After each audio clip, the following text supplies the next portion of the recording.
겸손과 기도. 천미예수님, 순환복음 잘 들으셨어요? 길죠? 긴 것도 하나의 훈련이 됩니다. 예. 때로 우리는 너무 참을성이 없어요. 특히나 현대사회는 더더욱이 그런 것 같습니다. 유튜브 영상 조금만 길다 싶으면 딴 거 바꾸면 되잖아요. 그죠? 옛날만 하더라도 우리는 옹기종기 TV 앞에 모여서 오늘 토요일 밤에 하는 시간이다 하면 이렇게 막 서둘러 준비해서 TV 앞에 모여서 같이 보고, 또 뭐 중간에 화장실 가야 될 일 있으면 얼른 갔다 오고 하면서 함께 바라보고 기다리는 시간이 있었다면, 이제는 전부 다 자기 텔레비전 자기가 각자 들고 있죠. 원하는 거 보면 됩니다. 예, 그만큼 뭐가 없어지겠어요? 인내라는 것이 점점 더 사라지기 시작합니다. 물건 배송도 마찬가지죠. 그죠? 예. 옛날에는 뭘 사려면 미리 계획을 잡고 한참 전에 살펴보고 직접 상품을 둘러보고 이래야 됐는데, 지금은 클릭하면 오는 시대가 됐습니다. 그만큼 우리 내면에 인내가 많이 부족해지는 거죠. 그래서 가톨릭 교회의 전례는 더더욱이 인기가 없어집니다. 요즘같이 바쁜 시대에, 빨리빨리 해야 되는 것들이 많은 시대에 우리 전례는 때로는 너무 진득하게 느껴지기 때문입니다. 예. 그러니 젊은 사람들에게 인기가 없죠. 아까 잠깐 저의 텐션을 보셨겠지만 흔히 젊은 사람 표현으로 저세상 텐션이라고 합니다. 그죠? 보통 같으면 한국 신부님은 진중하게가 적힌 대로 성부와 칼낀데 저는 막 까불까불하이. 그죠? 왜냐하면 그 순간의 기쁨을 우리가 만끽해야 이 순환 복음에서 일어나는 부당한 일과 점점 더 짙어져가는 어두움의 크기를 느낄 수가 있기 때문이죠. 이게 이 작은 바람, 누군가가 입으로 바람을 후 분다면 그 앞에 손바닥만 갖다 대면 끝날 일입니다. 하지만 바람 정말 심할 때 밖에 나가 보신 적이 있는지 모르겠어요. 비 많이 오는데 바람도 같이 부는 날 있잖아요. 그때 우산 어떻게 돼요? 확 뒤집어지죠. 예, 그것뿐만이 아니고 어떤 때는 내가 질질 끌려갑니다. 예. 우리가 일상 안에서 마주하는 어둠들이 있습니다. 작게 시작하는 것들이에요. 그래서 그런 어둠들은 우리가 원하면 끌 수도 있습니다. 멈추면 돼요. 내가 처음에 잠깐 잘못한 건 잘못했다고 뉘우치면 되는 일입니다. 그런데 우리는 그런 것들을 점점 키워 나갑니다. 그러다 보면 어느 순간에는 더 이상 나의 의지와는 상관없이 흘러가 버리는 어둠들이 있게 마련이에요. 처음에 직장에 들어가서 뭐 한두 번 그냥 잠깐 뒤를 봐줬는데, 나중에는 그 책임이 전부 다 나에게 전가되는 순간이 다가올 때 더 이상 멈출 수 없는 거대한 돌덩어리가 되어버린 죄의 구덩이가 형성되는 거죠. 오늘 복음에서, 오늘 순환 복음을 읽어나가면서 그렇게 차츰 굵어지는 죄의 현상들을 목도해야 됩니다. 하지만 그마저도 하느님께서, 그러니까 이거 표현을 굉장히 조심해야 됩니다. 네, 하느님의 감독 하에 있는 겁니다. 욥기를 읽어보신 분들은 아시겠지만, 사탄이 하느님의 대전 앞에 와서 이 하느님이 먼저 욥 자랑을 합니다. 야야, 내 저 사랑하는 욥이라는 인물 봤나? 가가 얼마나 내한테 충실하고 마음이 착하고 선한지 모른다 하니까 사탄이, 당시 맨날 잘 봐줄게 그런가요? 한번 빼들어가 보소. 오해되나 한번 보자. 그러자 하느님이 허락하시는 겁니다. 하지만 하나 조건을 남기죠. 그의 목숨만은 빼앗지 마라.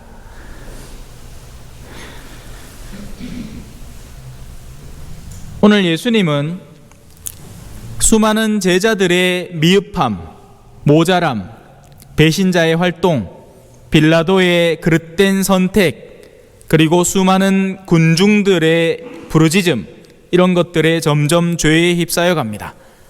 하지만 그건 하느님께서 그렇게 하시도록 미리 마련하신 잔이었던 겁니다.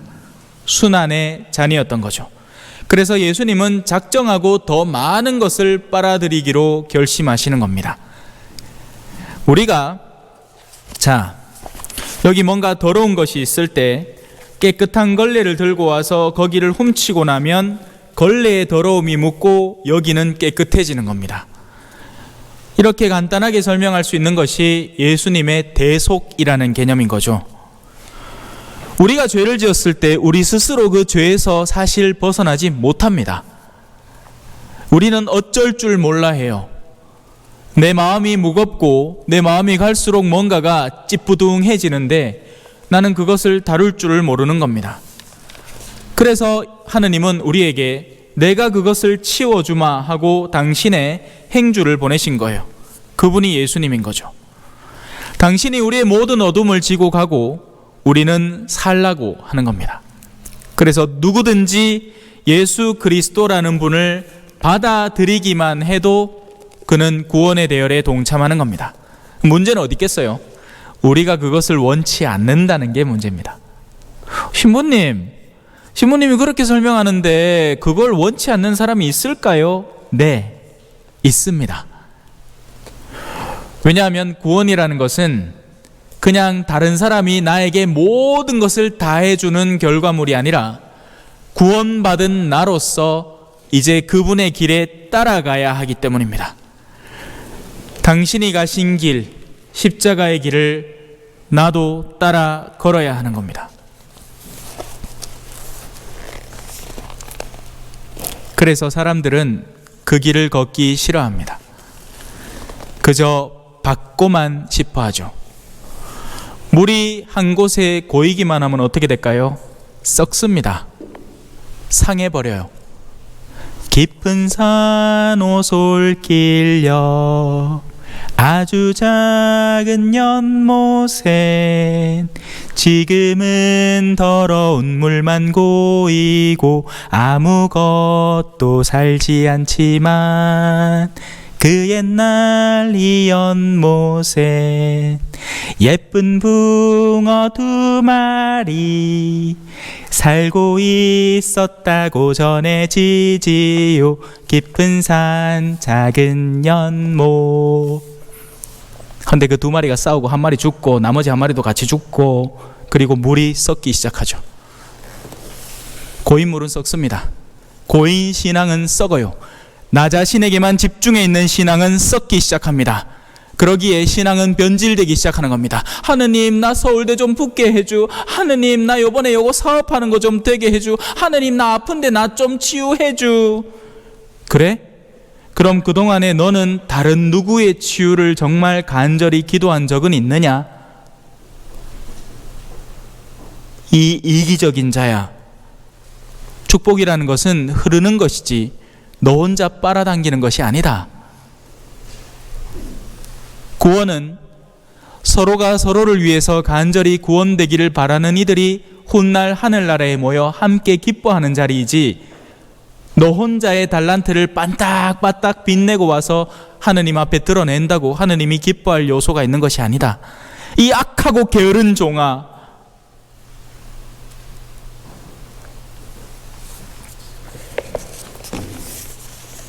예수님은 우리를 살리고자 간절히 애를 쓰십니다. 과연 우리의 마음속에는 그분에 대한 아주 작은 애정이라도 있을까요?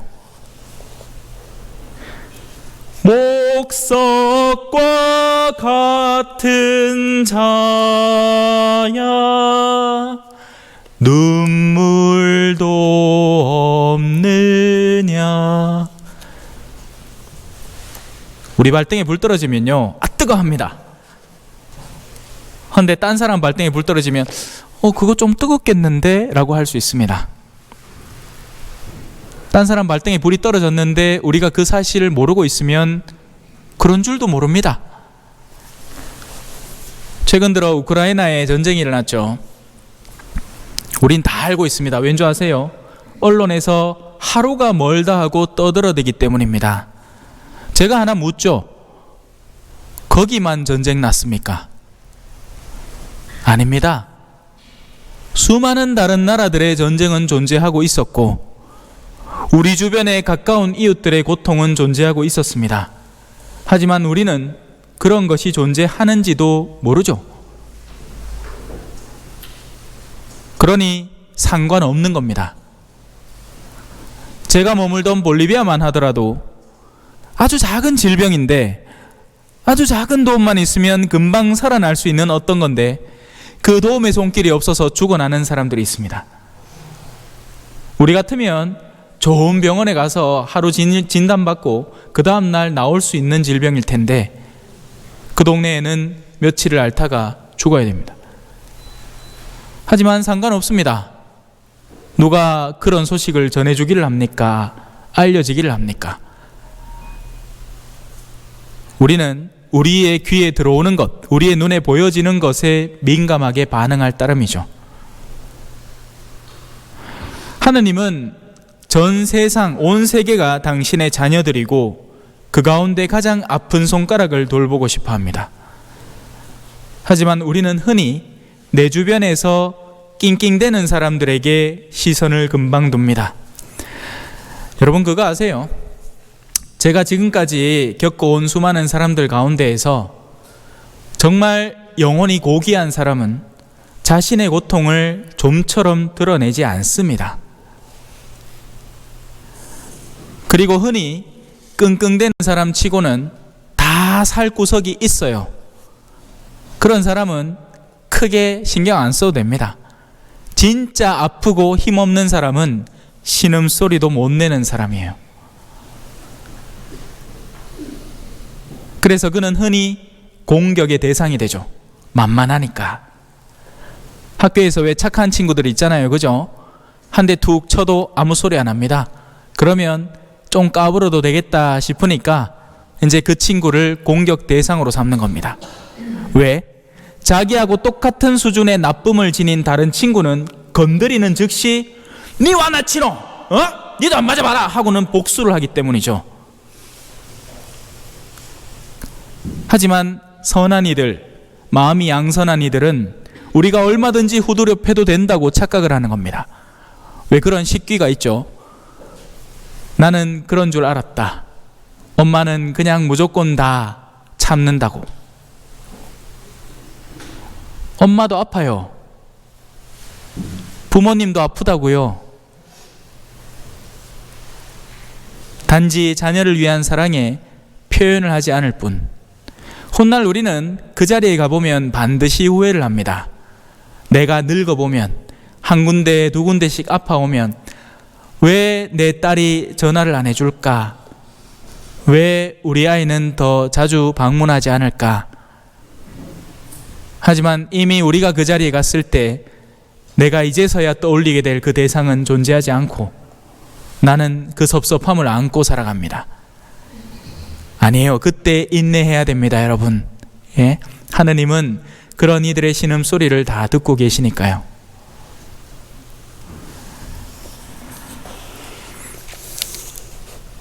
주 하느님께서는 나에게 제자의 혀를 주시어 지친 이를 말로 격려할 줄 알게 하신다. 그분께서는 아침마다 일깨워 주신다. 내 귀를 일깨워 주시어 내가 제자들처럼 듣게 하신다. 그러고 난 뒤에는 괴로움의 서술이 진행됩니다. 하나님의 말씀을 듣는 이는 내면의 힘을 지니고 그 내면의 힘을 가지고 외면의 괴로움을 견뎌낼 수 있게 됩니다. 그러기에 우리는 들어야 하는 거죠. 예, 너무 길게 하면 안 될 것 같다. 요까지만 읽고 그냥 끝낼게요. 그래서 그 제자의 귀를 가진 이, 하느님으로부터 성실하게 듣는 이의 내면은 무엇에 대비되는지 한번 잘 새겨들어 보시기 바랍니다. 신앙생활을 해서 삶이 개선되는 건 분명합니다. 하지만 어느 부분이 개선되느냐 하는 것은 스스로 질문하셔야 됩니다. 신앙생활을 해서 서울대에 붙지 않습니다. 신앙생활을 한다고 내 아픔이 순식간에 사라져버리는 게 아니에요. 그건 특별한 케이스에 예수님께서 하신 기적의 일부일 뿐입니다.